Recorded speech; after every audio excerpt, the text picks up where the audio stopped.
सोचो 200 साल तक सोना लूटने के बाद हम इतने समृद्ध हुआ करते थे।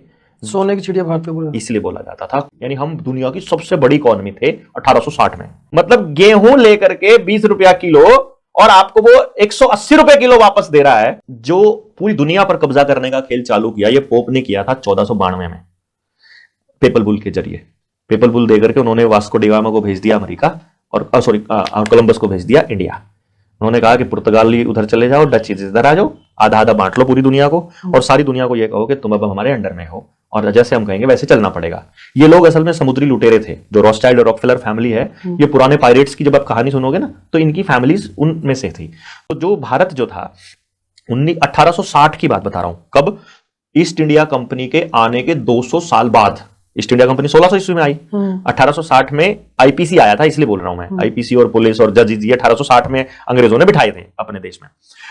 1860 में 200 साल की लूट के बाद पूरी दुनिया की इकोनॉमी में नंबर 1 और नंबर 2 की लड़ाई होती थी चाइना और अमेरिका, चाइना और इंडिया की, चाइना और भारत की। यानी हम दुनिया की सबसे बड़ी इकोनॉमी थे 1860 में। पूरी दुनिया के एक्सपोर्ट का 48% अकेला भारत से होता था। पूरी दुनिया की जीडीपी का 24% अकेला भारत की जीडीपी होती थी। ये मैं तब बता रहा हूं जब लूट के 200 साल बाद। सोचो 200 साल तक सोना लूटने के बाद हम इतने समृद्ध हुआ करते थे। सोने की चिड़िया भारत में इसलिए बोला जाता था। साउथ में हमारे सारे मसाले होते हैं, वो सारे मसाले लेके जाते थे और बदले में वो कागज के नोट देना शुरू किया। उन्होंने कहा ये नहीं चाहिए, वो बोले दारू ले लो हमसे, नहीं चाहिए वाइन, क्योंकि वो जैसे रशिया से तो वोदका आता है, इधर से वो दारू बनाते हैं अमेरिका वाले, वाइन बनाते हैं, ये ले लो, ये हम नहीं देते, ये तो सब कचरा है, ये नहीं लेते, हम सिर्फ 100 गोल्ड लेते थे। तो हम इधर से गरम मसाले और दूसरी चीजें, जितना भी पटसन हुआ, दालें हुई, अनाज हुआ, जितना भी हम लोग यहाँ उगाते थे, जो हमारा सरप्लस होता था, वो जब बाहर जाता था बदले में हम सिर्फ गोल्ड लेते थे। और इन्होंने गोल्ड के बदले कागज छाप दिए और हम कागज को रुपया मानने लग गए और उसके बदले में अपने परिवार खराब कर लिए, जमीनें खराब कर ली, जमीन बेचने लगे। पता चलता है 6300 गुना की लूट है। जब ये बैंक आपको 6,30,000 रुपया देता है ना, मेरे को उसकी असली कीमत लगभग 10 रुपया है। जो आपकी इन बातों से मेरे को 100 रुपया, हाँ, वो ये मिली कि देश का पहला व्यक्ति से लेकर आखिरी व्यक्ति तक ये रुपया यूज करता है, ये रुपए के नोट यूज करता है। इवन पॉलिटिशियन भी रुपए के नोट यूज करता है, जो आपके अकॉर्डिंग है। नहीं, मेरे अकॉर्डिंग तो नहीं, रियल उसने खुद लिखा, जो आपने बताया उसके अकॉर्डिंग है। वो आपकी फाइंडिंग कुछ भी हो सकती है।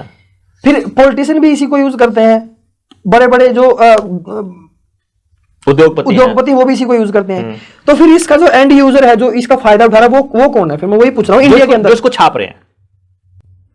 जैसे कि एग्जाम्पल बताता हूं, किसान ने टमाटर बोया, 100 किलो टमाटर बेचा, 5 रुपए किलो से ऊपर कभी उसको रेट नहीं मिला। कितनी कीमत हुई टमाटर की? 500 रुपया। 500 रुपए लाकर उसने अपनी पत्नी को दे दिए, रख भगवान, जरूरत पड़ेगी तो यूज कर लेंगे। अब पैसे छाप लिए सरकार ने, छाप के किसी बड़े उद्योगपति को दे दिए। उद्योगपति ने सारा टमाटर मार्केट से खींच के अपने साइलोज में रख लिया। अब टमाटर गायब हो गया मार्केट से। और अनर्थशास्त्री कहते हैं, अनर्थशास्त्री बोल रहा हूं, अर्थशास्त्री नहीं है वो, उनको रुपया नहीं पता क्या होता है। अनर्थशास्त्री कहते हैं कि डिमांड और सप्लाई से वो चलता है इकोनॉमिक्स। अब क्योंकि डिमांड ज्यादा होगी, सप्लाई कम हो गई, तो अब चीजें महंगी हो जाएंगी, ठीक है। अब वही किसान जिसने 100 रुपए टमाटर बेचकर 2 किलो 500 रुपए लाया था, 2023 में हाईएस्ट रेट क्या था टमाटर का? 250 रुपए किलो, ठीक है। वही 500 रुपए लेके जाओ, अब उसकी पत्नी सेम टमाटर वाली कीमत वाले 500 रुपए अब लेके जाओ, तो कितना टमाटर मिलेगा उसे? 2 किलो। तो 100 किलो टमाटर का 2 किलो टमाटर हो गया, हुआ कि नहीं हुआ? अनाज बेचने वाला है किसान, उसका गेहूं बिकता है 22 रुपए किलो, 24 रुपए किलो। जो ब्रेड का पैकेट लाते हो ना आधी किलो का, 65 रुपए, अब तो आजकल शायद मेरे ख्याल 80 रुपए का आता है, 90 रुपए का आता है। तो 1 किलो गेहूं कितने का हो गया? 180। सड़ा हुआ गेहूं, सड़ा के प्रोसेस नहीं, सड़ाने को प्रोसेस करना मत बोलो आप, टेक्निकल भाषा। हाँ, टेक्निकल मत बोलो। मतलब गेहूं लेकर के 20 रुपया किलो और आपको वो 180 रुपए किलो वापस दे रहा है, तो ये आपके धन का खींचना हो गया ना। आपने जो गेहूं उगाया था, अपने पूरे परिवार की मेहनत, आपकी जमीन, आपकी ऊर्जा, पानी, खनिज, सूर्य की ऊर्जा, सब लग के वो गेहूं बना था, वो असली धन है, ठीक है। वो आपसे ले लिया, कागज का टुकड़ा दे दिया, तो क्या देश की वैल्यू घट गई? इसका तो ये मतलब हो गया जैसे किलो का वजन घट गया।